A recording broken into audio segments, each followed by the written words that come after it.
Creepy little, sneaky little foreign places.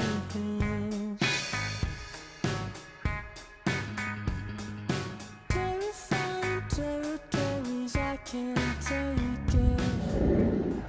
Well, there she sits, 1946 Farmall M.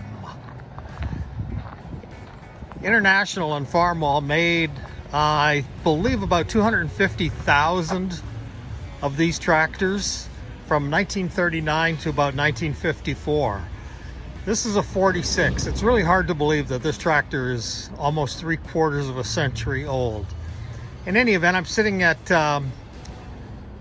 Caliber Equipment here in Abbotsford, and when I bought the tractor, it had sat for the last 30 years tucked in between a horse stall.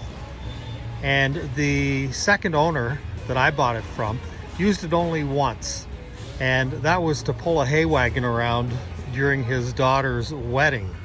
And then he parked it back into the horse stall nose first. So he needed some room. He advertised the tractor. I looked at it. I knew it needed some work, made him an offer. We agreed to a price, and I had it towed to my home in Langley. And I didn't want to start it up or do anything. He told me it hadn't run for a long time, so I took him at his word at that. And I thought the first thing I should do is change all the fluids on the tractor, the oil, the rad, and the fluid in the rear end, the transmission. And it needed a couple of front tires on it as well. So I put some new front tires on it, and it needed a new exhaust manifold and a couple of other things that I thought best to have the mechanics here at Caliber perform on it. This is the 9th Farmall that I've restored since 1997. They're fun old tractors. It brings back a lot of memories for me as a kid on the farm in southern Ontario. We had an M identical to this one, although I believe the one we had was a 47, and this is a 1946. Along with it, we also had a little A, a 1950 Farmall A. But so they tell me here at Caliber that it's all ready. It's got new plugs, points. There was a carb kit put in it, and you can see from the new screws and bolts that there has been some work done on the carburetor kit. It has all new belts, new hoses, new clamps, new battery, and a couple of other the new fuel filter filler under the gas tank, and there's also a filter to filter any debris out of the fuel tank. But the fuel tank was in remarkably good condition when I got it for a tractor that had been sitting for 30 years. They had let the fuel run out of it, and that was probably the best thing that they could have done.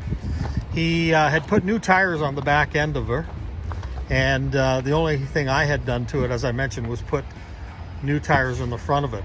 So I'm here at Caliber. They tell me it's all ready. I'm gonna start it up and take it for a run around the yard here, and then possibly this Tuesday. What's today? Today's date is September the 17th. So this coming Tuesday, I'll drive it back to Langley. It's about a 45-minute drive on the back roads from Abbotsford to Langley. So I'm gonna start her up and make sure that it runs fine, and I'll take it for a little jaunt around their lot here. And then, as I mentioned, come by Tuesday and pick it up. Isn't that sweet? That's the sound of a 1946 Farmall M. Not a Super M, not a diesel, it's a gas tractor. And if you can see the oil pressure, it's a little vibration. The oil pressure is up. The temperature is not quite up yet. And is it charging? Yes, it's charging. So let's take it for a little run around the yard here.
2, 1.